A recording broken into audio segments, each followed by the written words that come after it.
왕, 뭐 통치자 그런 뜻으로 저는 지었는데 뭐 다른 분들이나 뭐 잘하고 불러주시더라고 해서 포기했어요.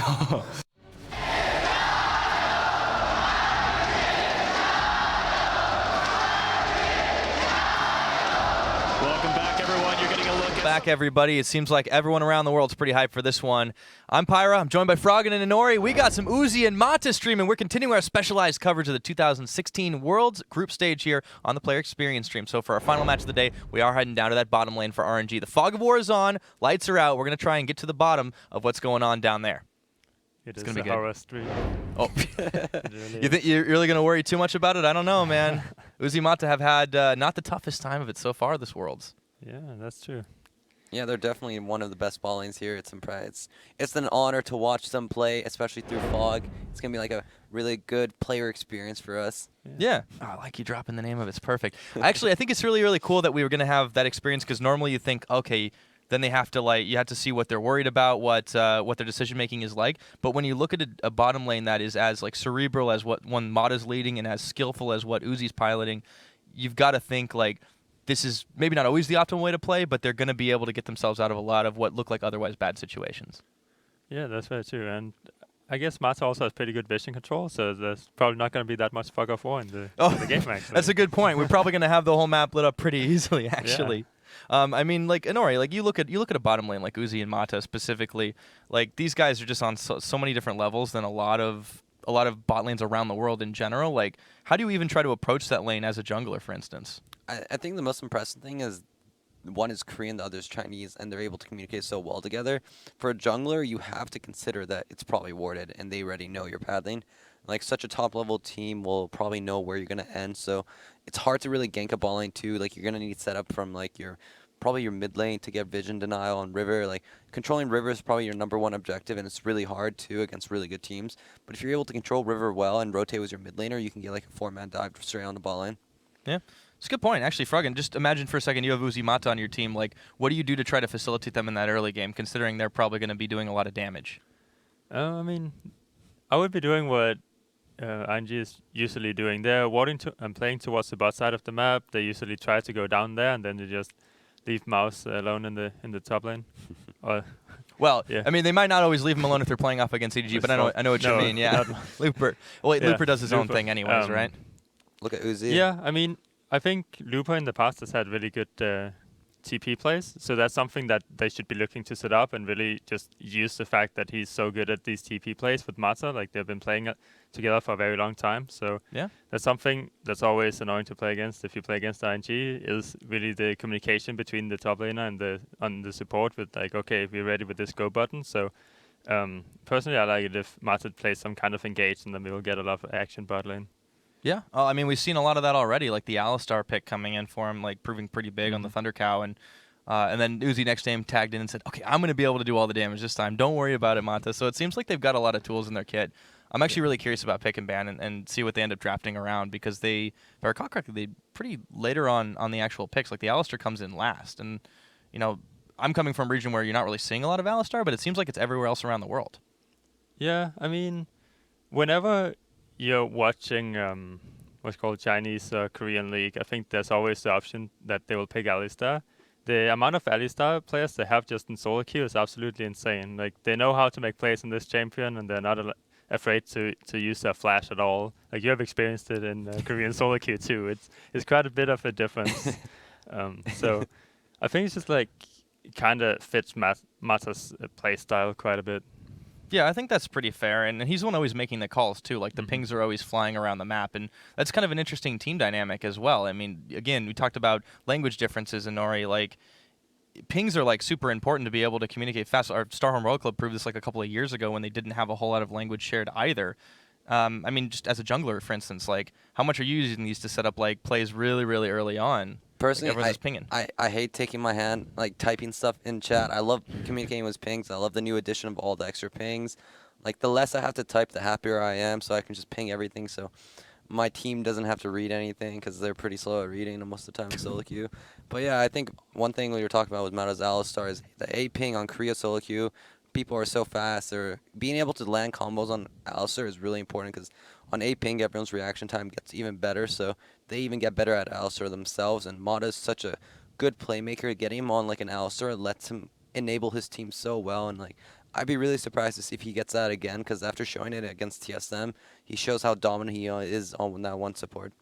Yeah, and their performance so far kind of speaks volumes, doesn't it?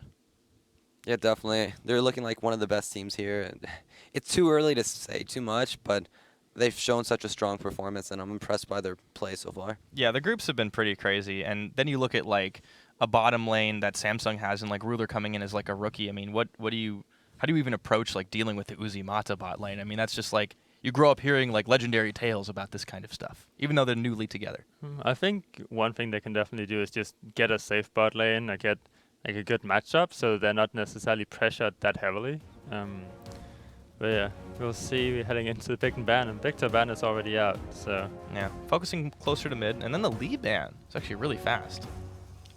I think the Victor ban might indicate that they want to go Cassiopeia or something like that, because both Xiaohu and Crown has prioritized Victor into Cassio when it was played, so that's something we might see.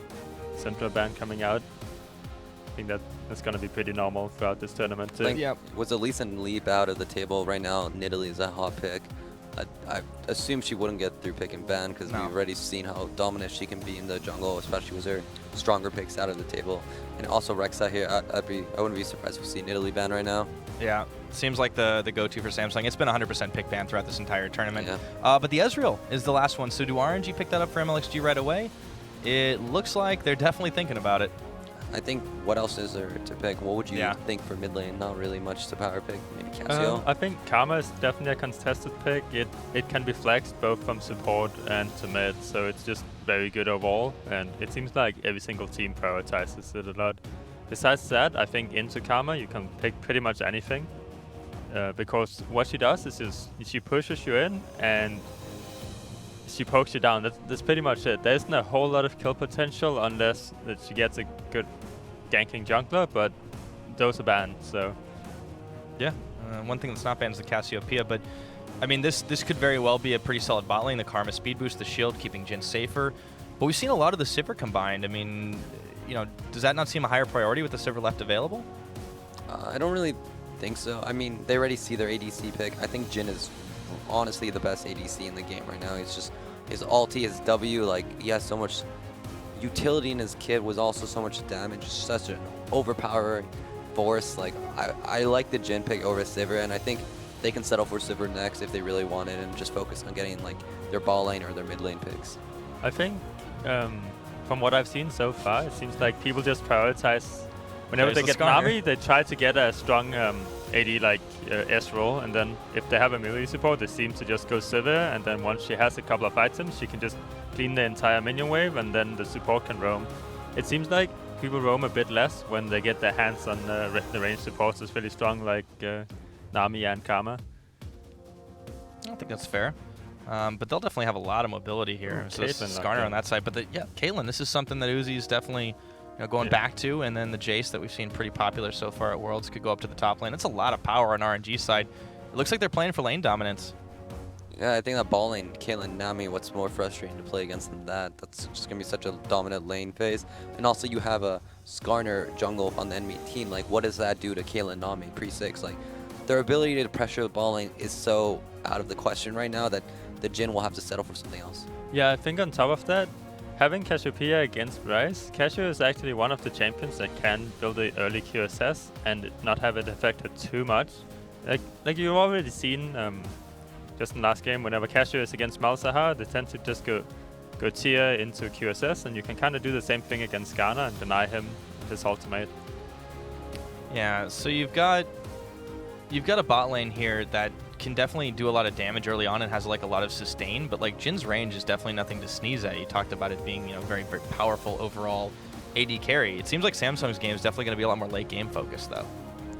I think TSM had a similar comp to this where they had the Jhin and the Skarner instead of the Ryze. They had the Cassio, but this comp really allows you to make those picks easily. The Jhin sets the Skarner up. They synergize really well. I'm so surprised he went Skarner into Nidalee because in my mind, I see Skarner just just getting destroyed because he's such a kiteable champion against the champion that has the most kiteability in this kit. Like, it's such a weird thing. I was thinking, what do you pick into Nidalee? And Scunner wasn't something that came to my mind, and I'm surprised he's going as the pick. But the Ambition's the one to show Scunner, if any jungler is, because he's probably one of the first to pull it out. What other Yeah. jungler would you go with when Elise, Rek'Sai, Lee Sin is banned and the enemy picks Nidalee? Like, what kind of jungle can you actually match Nidalee with? I think it's actually so hard. There's so little you can do. It's like Nidalee just excels at farming, outpacing the enemy jungle. Like, I think you just have to go with something that can farm just as fast and try to keep up in levels. That's the best you can do. I think Skarner is not so bad if he doesn't get pressured too hard. There's just really not that much you can pick because Rek'Sai is off the table, and he's one of them who can actually just pace up and keep the farm up. Yeah. I think you have to settle as a B or tier jungler eventually, and like, it's just how you play the map now is the most important thing. All right, Yeah. guys. And I think also if RNG can kind of do what SKT did earlier with having Cashew pressure the Ryze constantly and then having Uzi and Master pressure the bot lane, then I think Nidalee can really take over this game by just walking into the Skarner jungle constantly. Yeah. Yeah, I look at the 2v2 and I'm like looking at this Cassio, Nidalee, and they have so much power together. And I see Skarner Ryze, both scaling champion that they don't really take off and they don't have that early game pressure. I feel like draft-wise, this is going to be so hard for them because you have a bot lane that's going to be losing and mid lane's already losing. Like top lane, Jace vs Kennen, I think it's okay, like 50-50. So like, it's not really looking that good for Samsung, to be honest. Yeah. I think one thing they do have going for them in mid lane is that Ryze has a ton of CC, which allows Skarner to kind of catch up and then get on with his own stun, and that can actually combo really well for them. So I'm a bit surprised that Xiaohu went for Ghost instead of Cleanse, because it's one of the only ways for him to die this game. Yeah, they're going to have to be extra careful in that mid lane, but you can see what they're already doing. The pings were flying like super, super early, and all they really got sight of was Ambition before they walked into the Ruler Core JJ brush. And they're already starting to play the Skarner minigame themselves. So not too bad for RNG, and definitely playing it out a little more carefully than might have imagined. But you guys, if you have any questions for us at home, remember while this is all happening on, you can always hit us up at LOL Esports using the hashtag AskTheCasters. Nori, Froggen, or myself can answer those in the game. But let's get right back into it. Uzi and Mata are going for an invade. I think Skarner to going Talisman is much better. Last game, Sven Scarron went for a Machete, and I disagreed with that choice because it doesn't help you sustain. So I think Ambition's the true Skarner player, and he's going to showcase the best performance we'll see today. Mm-hmm. Yeah. And you also see neither of the bot lanes taking the camp. You've seen that a lot this tournament so far, but whenever you have an army, you just want to pressure the enemy bot lane number one and just kind of use the army sustain. Yeah, Uzi's definitely somebody who tends to go up in that CS, and he's going to be challenging for like every single one. I feel like a part of the philosophy behind not really taking those camps early on is not so much, obviously you don't care as much about the experience as you can start forcing the enemy out of lane. It's all about dominating for these guys. We see they got the level 2 first, so Yeah, Core JJ is punishing Mata right now. I think I was kind of brave for them to take the full-on trade, but they have this sustain advantage, so it's always efficient for them to take trades. Did Caitlyn take Warlords or Fervor? I wasn't too sure. I have no idea. I did not notice. I think the most common is to take Warlords. Yeah, for I the see a sustain. lot of Warlords, but You can stack it up pretty fast. Oh yeah, I think she has it. yeah, because of the red thing. Yeah, exactly. Okay. So that's a crucial thing. Like, when you have sustain advantage, it's always beneficial to take those uneven trades that look like they're hurting you, but in the long run, you're just going to out-sustain the enemy ball lane. It's kind of like playing with a Soraka. You just force bad trades, but when you're out-sustaining, they turn into good trades. Yeah, sounds like Uzi did go the Warlord's path after all. So Yes. I mean, he has even more sustain as a result of it. You can see they're pretty much back to full health. The Nami will help you do that. And Mata's able to sidestep pretty much everything here. Yeah, I also think one important thing is that whenever Uzi is playing in lane, he will always like get the CS while harassing, and that's why he's ahead now, even though they had a later level 2 and like got zoned away from the CS a little bit. So he's making able to do sure it. he's hitting as many as possible. I think they weren't worried at all that they were getting shoved in. You see now they can control the wave a lot better, where they get the big wave pushed, and they can deny a few creeps and really give themselves that small edge in the lane. Do you think Samsung kind of like made a mistake here by choosing a jungler that can't really do as much to them early on, like kind of needs that level 6 before he can start to threaten. I really don't think it's that big of a problem because I don't know what jungler you could be, really. Like, they took off the main junglers in the table. Maybe Zac, I guess.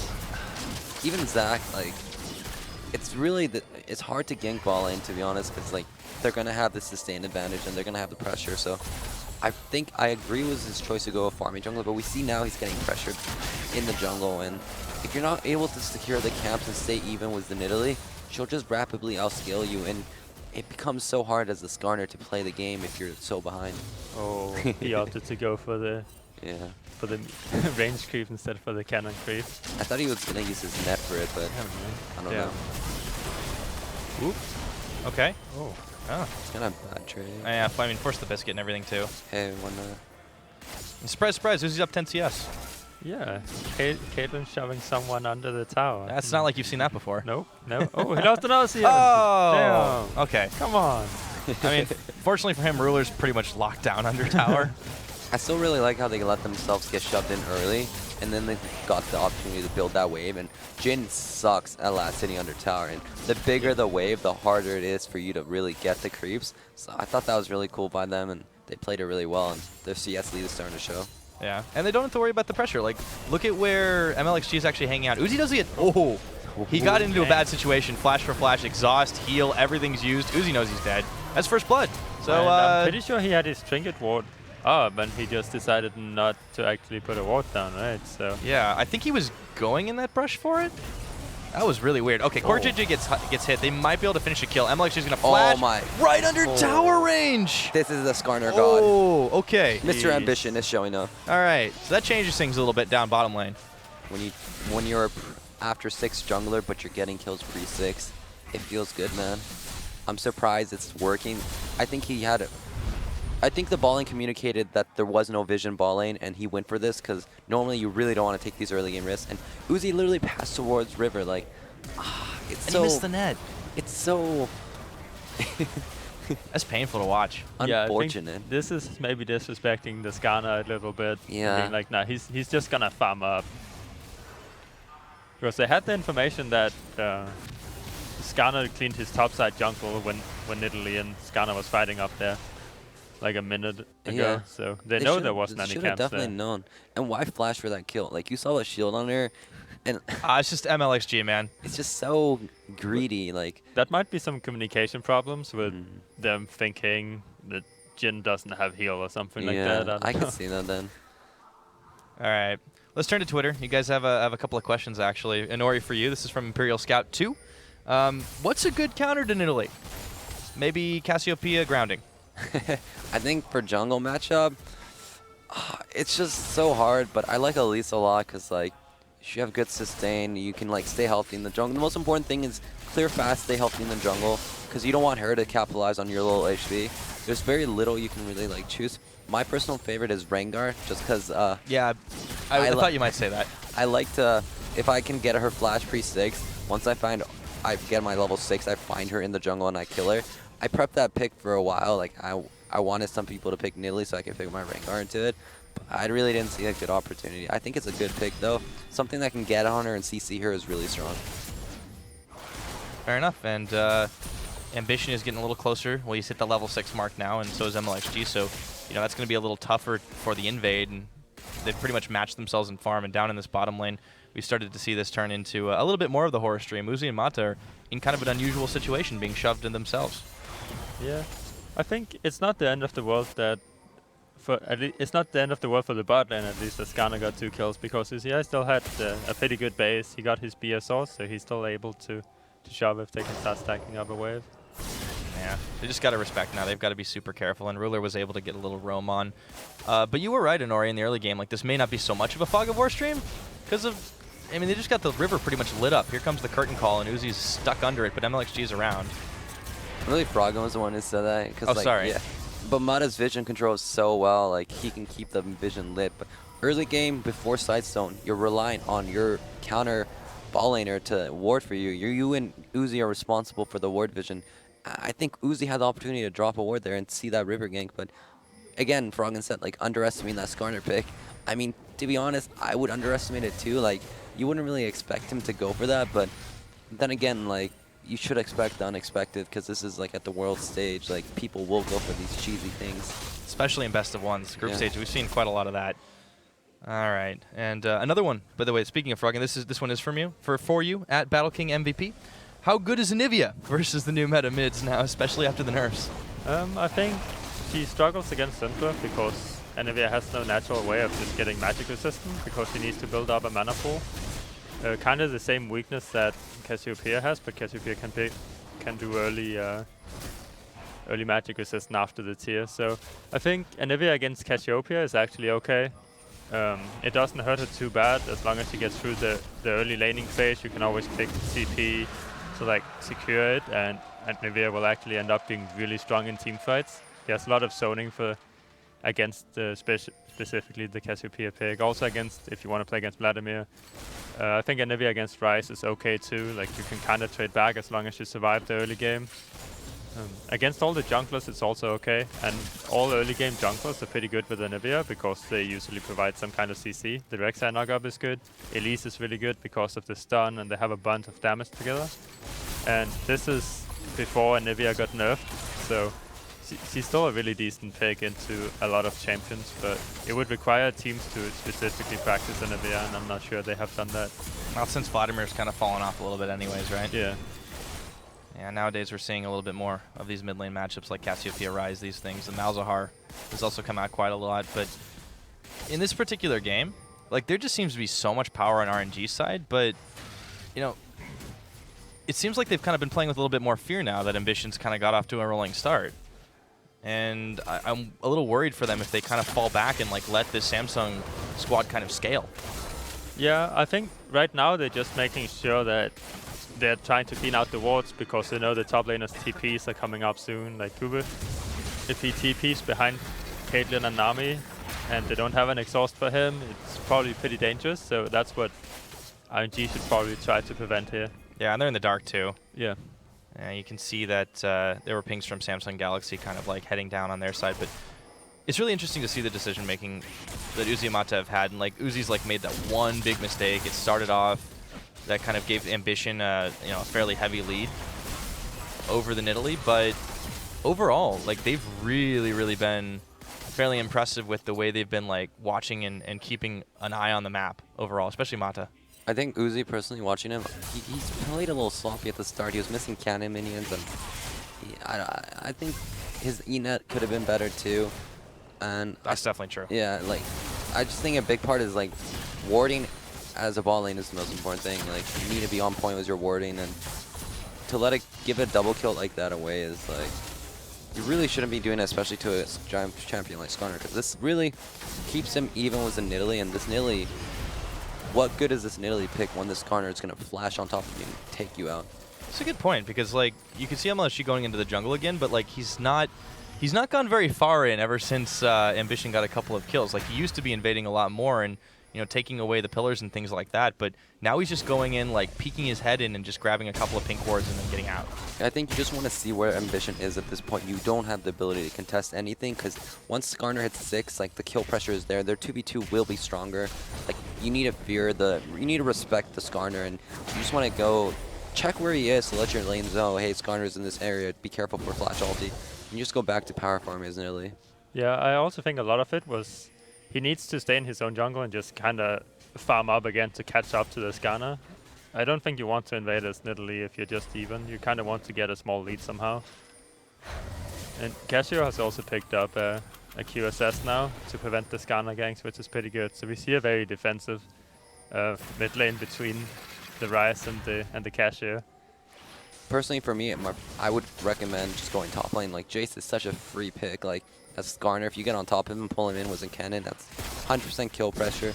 So I would probably look to see that. But now we see, like, they're making those 4-man plays ball lane, getting the pressure, and just kind of controlling the ball lane area, because that's generally how they play. They play around Mata, Uzi. They're their favorites in the team, and just control that area, get vision out, and back and reset. Yeah, I mean, this is a lot more lit up than what we were seeing. Like, the early game, the critique coming from Uzi not using his trinket, and the fact that, like, the moment the vision expired around that jungle entrance, like, that was when Ambition struck. So I really like the communication here on Samsung's side to kind of recognize that and really time out the small holes that RNG had in their vision game. See what they end up doing mid here, because MLXG is moving forward, and they pinged out on Crown. I'm But pretty sure they can't do anything mid unless Xiaohu actually lands the Cassiopeia ultimate double stun. Yeah, their CC is very. Oh, Okay, waves in. Mata, they're going for It's it. a good Just wave. teleport. See, 2 flashes already. That's pretty good. Ooh, Xiao flashed right over that for Ruler. He should be able to get him. And he goes down. Looper is the one who picks up the kill from downtown. Shock Blast. see, this is the vision they set up earlier when they got that 4-man push. They were able to set up deeper vision, past the river, and being able to see them, let them make that opportunity. And they're really fast to react. They instantly teleport. They're like, we're gonna do this. We're gonna go hard, and they committed, which was really nice. Yeah, I think that's really good. And I also think Samsung actually responds really well, but they just send 3 people mid. So even if Casio has the QSS, there's no way he can walk up and actually contest that tower. So even though RNG is going to get the first tower, then he's getting caught out. All right, Samsung are going to get a tower and some change. That is Okay. very greedy from Xiaohu to walk that far up even with QSS. He He did knows not they're flash going to up. go for him. That was just questionable. Think they could finish this tower off right now? I mean, MLXG's actually face tanking. Yeah, The the curtain call, tower yeah, no will problem. fall for sure. And then this tower will fall too. So it's kind of like they trade 2 towers for 1 tower, and now Yeah. they're gonna fall in the back. Kennen is level 11. They have Flash Raz ulti ultimate. too, so. Oh, okay. wait, they turned right onto Ruler. This oh, is really bad for them. Like, Yeah, Ruler walked too far. why All he has do to do this? is wait for Just the wait. Your cannon. team is coming, and now it makes it so much harder for them to really make this work. They're well, until Kuve does that anyways. Like, they jumped right onto Uzi. But he's still got enough damage to finish the job. So, like, Samsung really dropping the ball. Just not being able to collapse fast enough. I think if they just waited for Ruler, like they were cut off completely. Like, it's so disappointing because like it happens a lot in competitive when the person jumps the gun, but you kind of just wait for your team, be the follow up. You have the W range, like just take it slow and let your team set you up. Like right here, it's like where are they gonna go? Right? They have no place. Ruler. You see everyone coming for you, and then you just got, okay, well, this guy's free. The most important thing is definitely being patient when the enemy team has nowhere to run.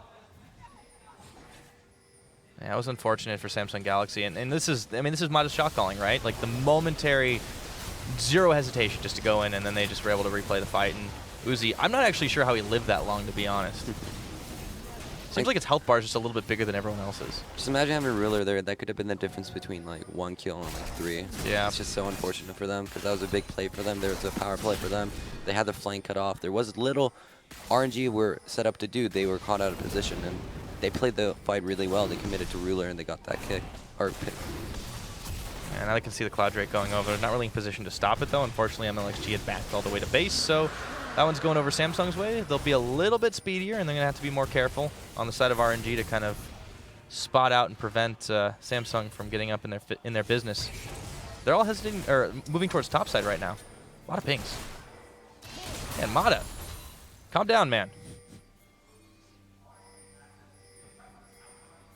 I think that's actually mostly how they communicate on teams where they have like Korean and Chinese players. It's easier if they just spam a lot of pings to like really make it clear what they're gonna do. You can see all the vision kind of translating up topside. Think they'll go for the dive onto Kuve? I don't think it's possible. They need some minions to do it. I feel like he can just stay under his tower with the ulti. Yeah, he's out. It would take a while for them because the wave takes so long to prep, and by that time, Samsung will make a counter play on the other side. I think right now you just set up the vision. They just group as a team to set up vision one side of the jungle, and from there you have control of that area, and you can make your next play around mid. I feel like this was pretty bad from RNG though, because they just give up the bottom lane tower without getting anything in return. Like, sure, they got some vision control and stuff, but they still need people to catch the bot lane now, so I'm not sure how much they're actually gonna do top. They just gave up a tower for free. Yeah, well, what should they have been doing? Like, when they were kind of like running around back and forth, like what was the optimal play there? Well, I see some return here on Okay. Kuve. Well, they're going to get him at least. But they could have done this before too. The second they see Crown bottom, I think they can just walk in and they'll be like, okay, like we are 5 versus 4, we're gonna take a fight and try to win here instead of just giving up the tower. But it ends up being like a kill and a tower for a tower, which is pretty good. I think So a that- big part is, it's prepping the waves. I think they had a really bad prep on that wave. It was pushing towards them, and they really need to set up the waves in advance, and that's one of the reasons they lost that bot tower. They weren't really prepped for that wave to counter the play. Oh, what Mata's caught. Curtain call opens, sends a wave, but he's the one waving goodbye. I like how he holds ulti too for the next play. He knew he didn't need it. Like that was a mistake FLICKR made a lot in last game. He was too urgent to use the ulti when the person was CC'd already, and I think saving it is crucial for your next play. Yeah, that's the difference. I also think that pink ward you saw go down in mid lane is just to make sure that there's no wards behind you, and pink ward covers a bigger area of the map than just a regular warding trinket before you're level 9. So that's probably why they placed that one pink ward, just to make sure there's no wards behind them. So right now you can see Samsung like setting up in like a 1-3-1 here, but at least putting pressure in all 3 lanes. But the Skarner's kind of moving around, and like that's the guy they've definitely got to keep an eye on here. As still the pings as he disappears into the jungle, it's kind of dangerous because you don't know if he's just going to come out of nowhere or flash ult you. Yeah, I think one thing that RNG is showing is that they don't really have a good way of dealing with Ryze. Right now they have kind of just let him alone, let him like farm up, and Casio has not been able to play too aggressive or being able to really do a lot to this Ryze pick. So we've seen her fall behind a couple of CS because Crown has been on the side lane and just farming everything. Yeah, I mean, what do you do if you're Xiaohu here? I mean, do you try to match the Ryze and like bring jungle attention, or do you just try to like basically farm up yourself so you're gonna get to late game Cassiopeia status? I think in this game he had a bit more trouble than he should have had, just because of what went on in bot lane. Like Skarner got the double kill, and that's really hard for Casio to deal with because she needs a QSS, and then she needs to like play safe until then, else it's really easy for her to die because she went for the ghost instead of the cleanse. So there isn't a whole lot of things he could have done. What I think should have happened is that Nidalee just tries to bully Skarner in his jungle and then just let bot lane 2v2 and let mid lane 1-on-1. Like you saw, FLICKR seemed to have a pretty good time in mid lane as Casio against the Ryze. And we saw Uzi Mata had a pretty good time in bot lane until they got ganked. So I think Nidalee should just have tried to find Skarner inside his own jungle and then kind of try to abuse that they have a stronger jungler and stronger lanes. Yeah. I think once he got that double kill, Nidalee's time to shine really was dropped, especially when he suicides in too and he loses pressure. Now Skarner finishes a Direct Force. Like, this guy's a monster right now. You count his AD. Like, if you fight him one-on-one heads-to-heads, he's gonna destroy you. And Ooh. just respecting the flag, like the ulti right there. It's just so hard for Nidalee too. Like, you really excel on being ahead of the enemy jungler. Like, when you go even or even behind, it's like you're so useless compared to this jungler who offers so much more than just AP and spears. He offers CC, hard CC suppression, some spells that can like interact with the map, like the hard stuns. Like, I find it hard for RNG to really beat this comp right now head to head. Like, they need to find a way around it, to kite it and play with their poke instead of going head to head. This Skarner is actually a monster right now. He can destroy that front line so fast. Actually, they don't even have really a front line, so that's kind of worse in my opinion. What do you think of the Nidalee falling behind and still going for Rod of Ages? I think it's such a scaling item. You really need that early power spike. Like, I think you just go Rylai's, cut something that can kite the Skarner more. Like, why do you want the Rogue? Because it scales. Like, I guess there's a scaling comp, but I would prefer Rylai's because the slow is so dramatic on a front line like Skarner. So it's such an important thing I think he's missing out on. Yeah, this seems really indicative of them playing a little bit more scared, as we saw after the 2 kills went down early on. They haven't really passed, after they got the top tower, we haven't really seen them like push too far into the jungle, and even that quick respect flash from MLXG the moment Ambition showed his face. Like, it seems like RNG have kind of like resigned themselves to playing as far back as they can, but it needs to change. There's an Infernal Drake on the map. Yeah, I think they're a bit late for this. They're not really going to be able to poke out Samsung too much with the Jace before they're able to get the Dragon. So probably just going to, yeah, it's just a free Dragon because they're too late. Otherwise, they would probably have wanted to get some control around Dragon first, and then maybe Jace can poke one of them down. Yeah, they lost a little on sideways, but now Ambition's around Oh, the he made it side. He out finds this time. Xiaohu. Uh-oh, okay. USS too early. That's so bad by them. Yeah, Ruler took out Xiaohu, and RNG, like, those health bars are just donezo. Double kill for the Jin. Ambition is even going to knock one down. I think, like, Oy. Xiaohu just QSS'd out of the Skarner stun, and it's like, if he QSS's out of the Skarner stun, then he needs to flash and ghost immediately to actually get away from him so he cannot ultimate. Like, it is possible to flash out of the Skarner ultimate animation, so he could definitely just have flashed. I think that's pretty big. It's like, this is unaware of this kid of Skarner. It didn't come to his mind that that was CC, not just suppression. I'm pretty sure he thought it was the Skarner ulti, but it caught him by surprise. And Ambition's playing so well. Like, I'm impressed by his play. Like, watch it. He baits it out. You QSS, you're dead. Like, I literally tells Ambition to press RME. I'm free to kill. Yeah. And then they play the fight really well. They kind of take it slow. Kube had a great ultimate there. You know. Yeah, this is rough. If you look at the vision control right now, it's clear to see that RNG definitely has a plan with like, okay, they want to get vision, they want to like kind of control the area with the Jace, with the Caitlyn traps, the Cassiopeia W, right? But they just showed up too late to the objective, and they weren't really able to do what they wanted to. Yeah, they stuck around too, like seeing if they could push mid tower. They still haven't knocked that outer one down because they got 2 in the bottom. I mean, that looked so great for them at the start. They were making the right plays. And Samsung has just kind of caught them by surprise. Like, instead of a horror stream, this is kind of turning into like a meat grinder vision. It's just like a lot of champions dying on RNG side. Yeah. I think, sorry, it's like their comp was meant to kind of be ahead early game. They had the pressure early game, the better lane. But being behind right now, especially as a poke comp, it makes it so much harder to play these fights.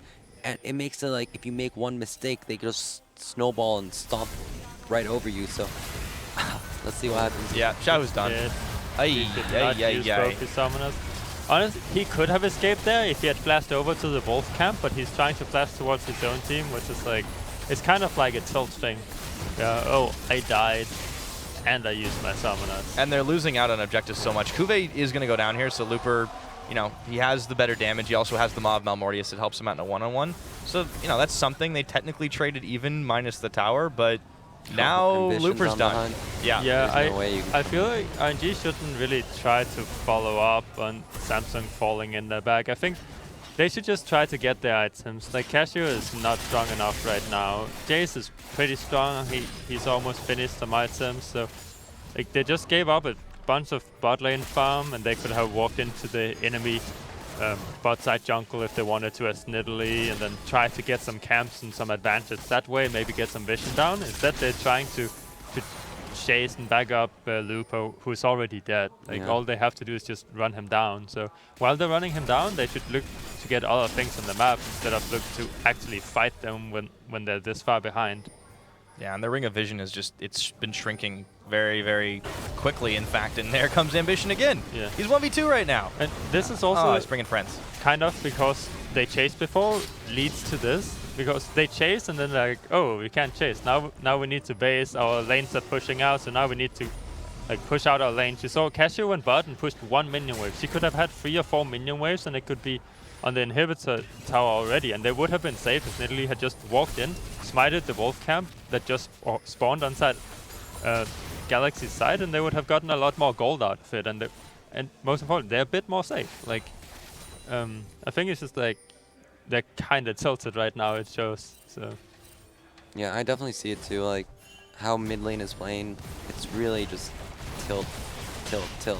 Like, QSS seen the Skarner E, like, that's so unfortunate for him, but can't let it phase you. Like, you're in an international tournament, you're on the world stage. Like, this is really when it shows like the strong mentalities prevail. Like, you just gotta be strong, think positive, kind of control, think what's your job and how are you gonna win the next fight. It's all important for like a world's player right now. Seems like they've really got to hold on for a while. I mean, you're gonna have a Cassiopeia, Caitlyn. If you can get to really late game, I mean, that's still a ways away when we're only 28 minutes into it. Even the Jace is gonna get big. Like, the Nidalee's the only thing that's falling off super hard, and that's already happened. the problem right now is that RNG does not have good opportunities to get gold onto their carry, so it doesn't matter how much you scale if you cannot get the gold, you know? That just means you're not gonna scale at all, and the enemy team is just gonna destroy you once they have a few items advantage. That's a pretty big deficit too. And another problem is that RNG doesn't have the best pick-off potential. They have Jace that has showed he can one-on-one the cannon, so he can try to play really aggressive onto the top side if he sees people. Then Casio has pretty good one-on-one potential, but she's behind the Rise, so that might not be the best idea. And so they just need to find some way to pick people off, and I feel like Cannon is the weakest link for Samsung right now, so they should try to pick more around him. That actually brings me to a question here too, because I am Blackstar on Twitter asks, why are people picking Ignite over Exhaust if they're playing against a high backline threat like the Kennen? Yeah, personally, I'm not a big fan of the Ignite versus Kennen. you saw what's called how hard Kennen can just destroy a team fight when Smep had the Kennen ultimate onto a couple of people, and it's just absolutely insane how much damage it deals. I think Exhaust is better option, but people go Ignite if they really want to win their lane and if they can play a bit aggressive.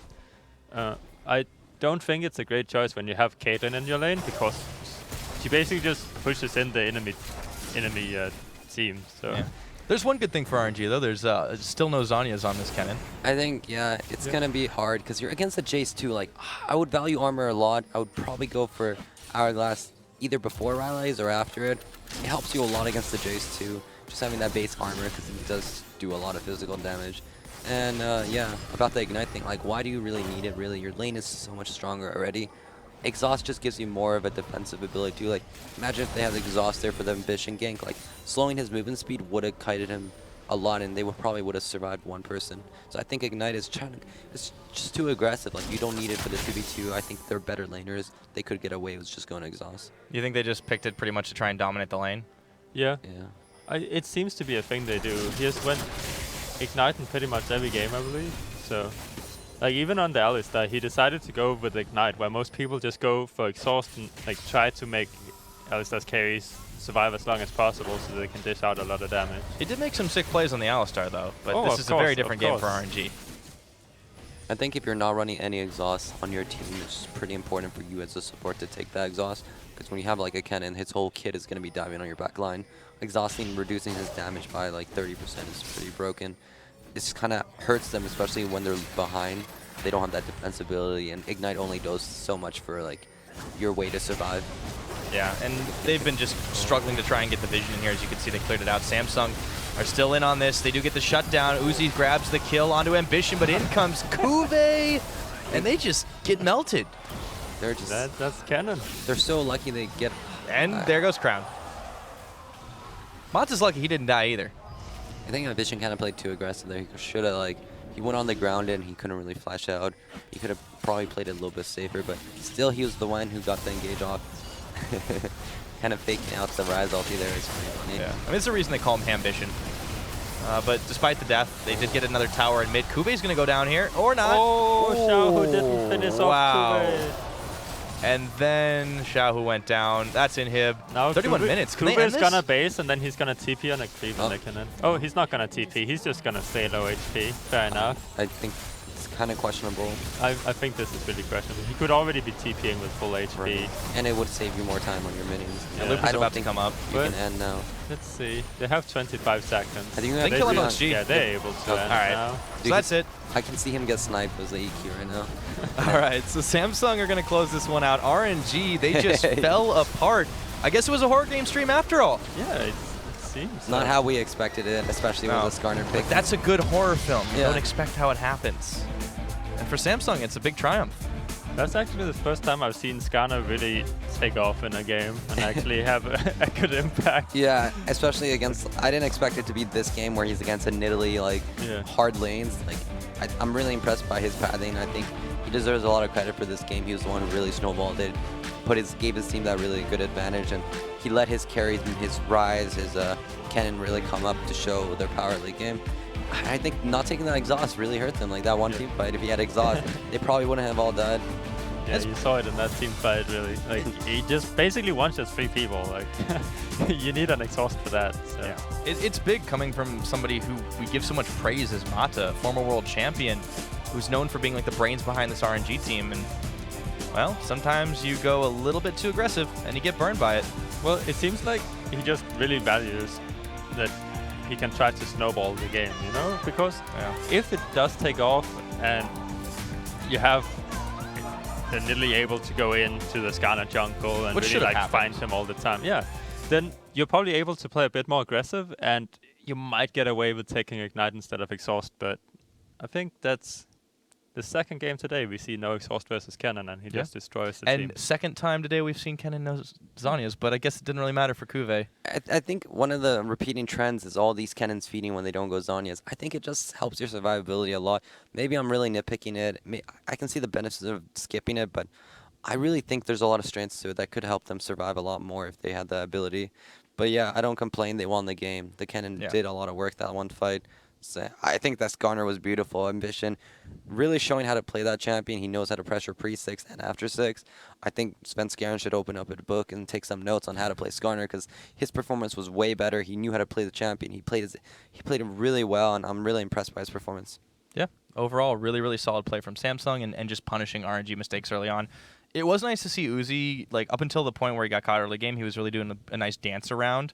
And Mata, like, they were really playing that lane, like, pretty clinically, but it's kind of funny to see how fast things actually change. The moment it starts going downhill, they looked super lost against Samsung Galaxy. Yeah, they definitely looked like they were a few steps behind. And it also shows kind of how, like, the weaknesses of RNG. Like, if they're going to play around bot lane getting absolutely smashed every single game, then, I mean, teams can probably adapt and just be like, okay, we're just going to do this so we don't get really smashed, you know, and don't die 2v2, just like play it a bit more safe, give up a few more CS, because if it just looks like such a different team from when they destroy 2v2 and then when like they get ganked. I mean, when you have a team called RNG, sometimes you have to flip a coin and see what comes up, right? All right, guys, thank you for joining us here on Riot Games 2 for the Player Experience stream. Now, come back tomorrow for 6 fresh takes on the final group stage games of the week. We're making a change of schedule for the first match of the day, bringing you a closer look at the top lane duel between Yang and Ziv. So, all you top lane mains who have been asking for it, it's coming. If you're a top laner, this is the day for you to tune in all across the board, actually. We're also following Smeb in game number 4. We couldn't have one without him. And we're tracking the matchup between Impact and Amazing J in game 6. We're going to feature special guests Alex Each, Phoenix One top laner Zig, and NA veteran Kiwi Kid on the show tomorrow. I saw you repping Phoenix One there. Now, to close some things out, we're going to hand it back to the mainstream for an interview with Samsung Galaxy's Ambition. But for myself, Froggen, and Nori, everyone who worked on today's Player Experience stream, thank you very much for watching. We'll see you tomorrow. Made a lot of mistakes, so we focused on minimizing those mistakes, and we thought that as long as we stay focused, and not make as many mistakes as we did against TSM, that we had a good chance to beat RNG. It also looks like you have a lot of success whenever you play Skarner. It was your lucky charm also in the regionals, and a lot more players seem to have been picking it up. Talk to me about Skarner in this meta, how important it is, and how important he seems to be for you specifically. 그 MBC 선수 스카너 챔피언을 픽할 때마다 좋은 모습으로 승리를 거두셨는데 저희 그 한국에서나 여기에서나 그 당시에는 이제 MBC 선수가 거의 처음으로 스카너를 이번 메타에 들이셨는데 지금은 사실 많이 쓰이는 픽입니다. 그 스카너 챔피언이 어떤 챔피언이고 어떻게 사용하겠고 지금 어떤 챔피언인지 말씀해 주세요. 그냥 쓸 때마다 좀 생각이 많이 달라지는 챔피언인 것 같아요. 어떨 때는 좋은 것 같기도 하고 어떨 때는 되게 안 좋은 것 같기도 하고. 근데 어쨌든 그 궁인 워낙에 위협적인 그런 스킬이다 보니까 그냥 좀 심리적 부담이라든지 뭐 이런 것들을 되게 좀 많이 줄 수 있는 캐릭인 것 같아요. I think Skarner is it could be good, it could be bad, but with his ult, it could really give a lot of pressure to the opponents. So in that way, I think it's a very good champion to play.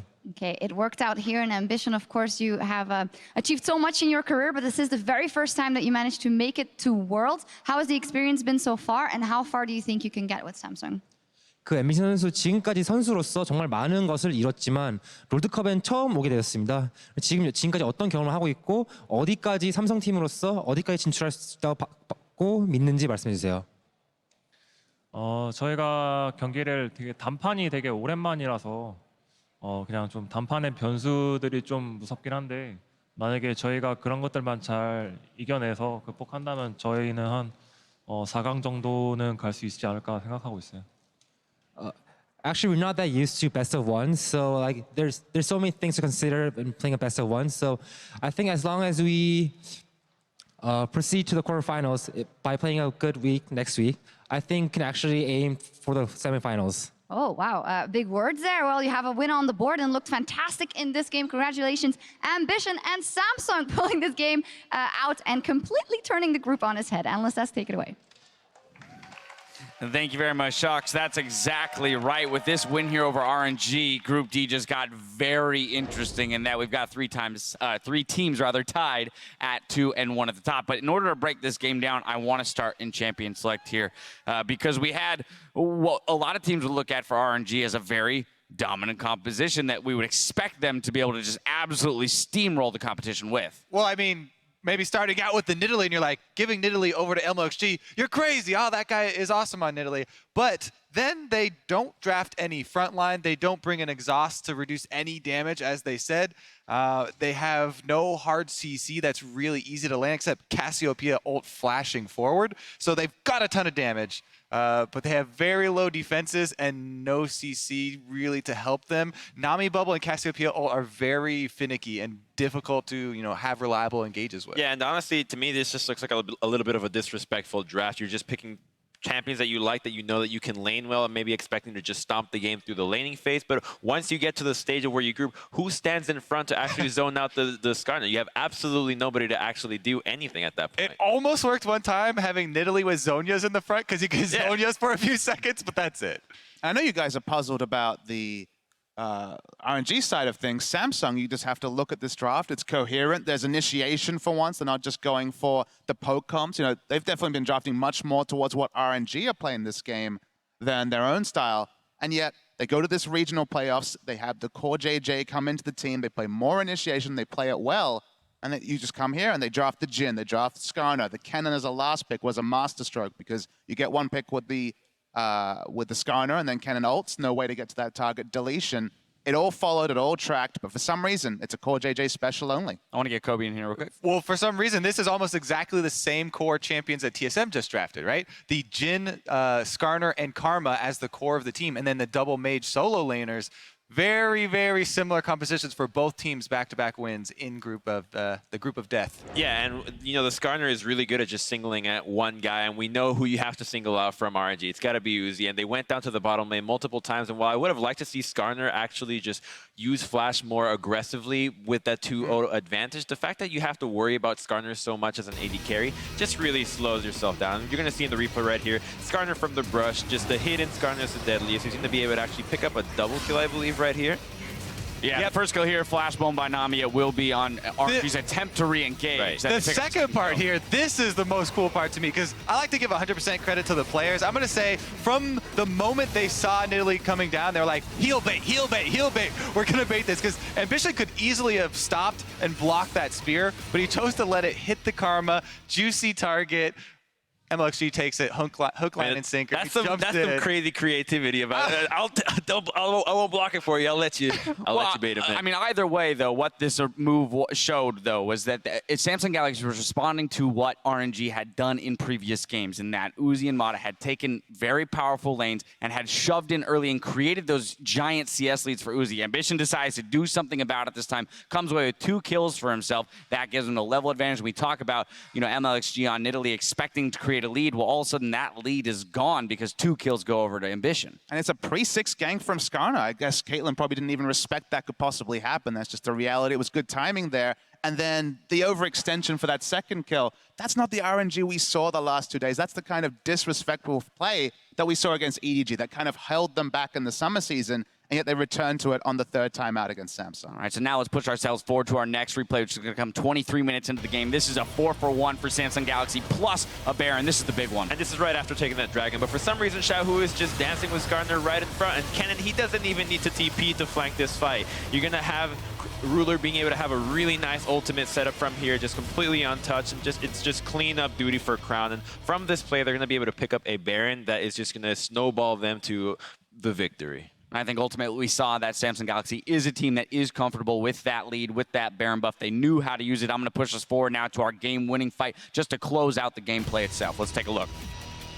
At this point, Samsung are way, way ahead, but it was all about the pick coming through from Ambition. They have so many initiation tools. They just tunnel in on MLXG. He's able to drop aggro for just a little bit, but at this point, QV, that was such a nice flash proto bell in, and you just see them get so low, and this Karma shield speeder is going to help Crown be able to flash in for that final kill. And believe it or not, they're going to be able to push from that kill to actually end the game off 1-1 fight near the blue buff. Look at that gold graph just explode. That was that 4-for-1 in the mid lane, plus the Baron snowballing to the That's end. that slow play style, being able to just play it calm and collected. I mean, I was kind of criticizing it at first, but if that's your style and it gets you the win, by all means, go for it. And I don't think it's going to surprise anyone that Ambition is going to pick up our player of the game here with that early move on Skarner and then kind of leading the charge for the team in those engages and picks and ultimately driving them to victory. His first time here at Worlds, Kobe, and he's showing up.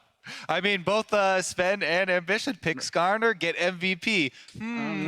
Good champion? Well, I mean, when you can just click R and start the fight, I guess it's okay. It's a lot easier to look good. But now I want to zoom out here and talk about this Group D for just a brief moment, because as we mentioned, we now have ourselves a three-way tie here up at 2-1 for each of the teams. But I thought what the casters mentioned was very interesting in that in two of the games that Splice played, they were at times in contention or in a position to maybe take a victory, which makes week 2 all that much more scary for those three teams sitting at the top of the table.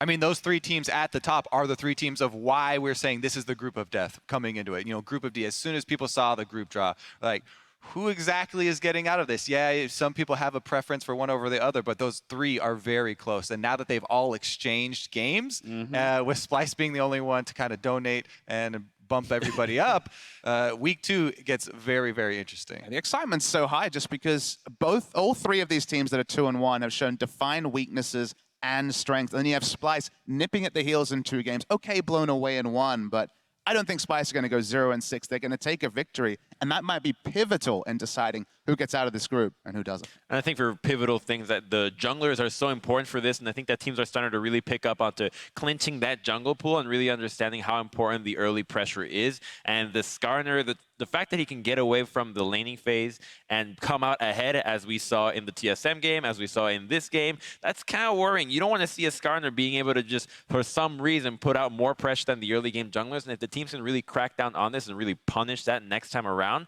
we're going to see a lot more, maybe, what's the...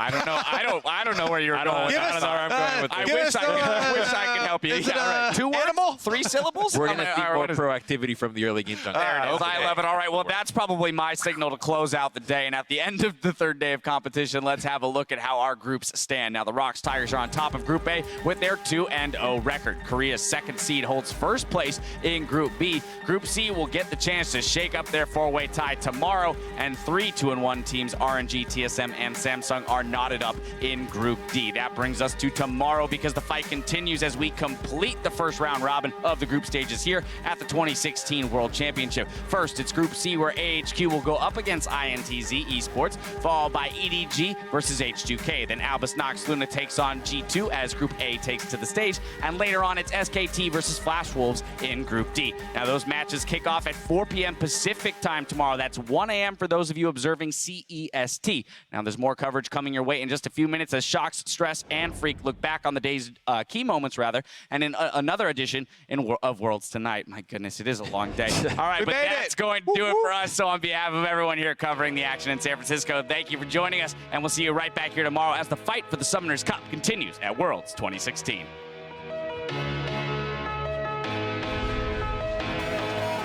Good evening, ladies and gentlemen, and welcome to Day 3 of the 2016 League of Legends World Championship.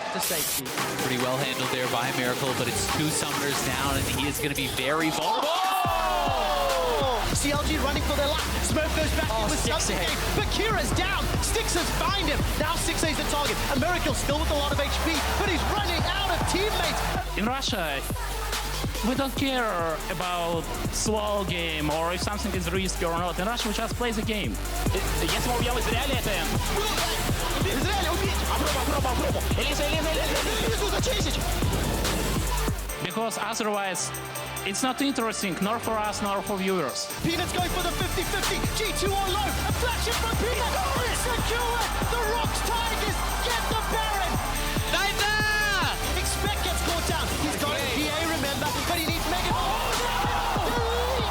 Core JJ, the flash, the heal bait, the outplay. 2 kills for Samsung's jungler. Shahu gonna pop the QSS. Here comes Cuba into the back line. Hits several stuns. The Ruler's already got one. Hits Mata. He might burn down. He's gonna get him, actually. 3 crown. Hit by a double bubble. Here's the re-engage. Shahu switches targets and instead loses his life. But their health bars won't hold on long enough. The Nexus goes down. Samsung ties the group FLICKR said that it's okay for Bjerg to call himself NA Faker. Yeah, he deserves that name. He owns the copyright for the NA Faker. What you should say is it's okay for Faker to call himself Korean Bjergsen. Now one more snipe, and it's still going to get big. Yes, he flashed early, and Bjerg's on the chase. They're going to get more. Oh, he's not going to burn down. Instead, they'll pick him off. And There it is. Feedback is looking for a target. He stuns up Maple. That's the shutdown. Is here now. Duke. Can you just ult it and I'll snipe? Yeah, I'm gonna kill. No. Nice. It's also getting very nerve-wracking for Meteos. He's very far away from the team. If he gets caught, Maple flashes away. Can't die, they've done it. Impact's gonna come in the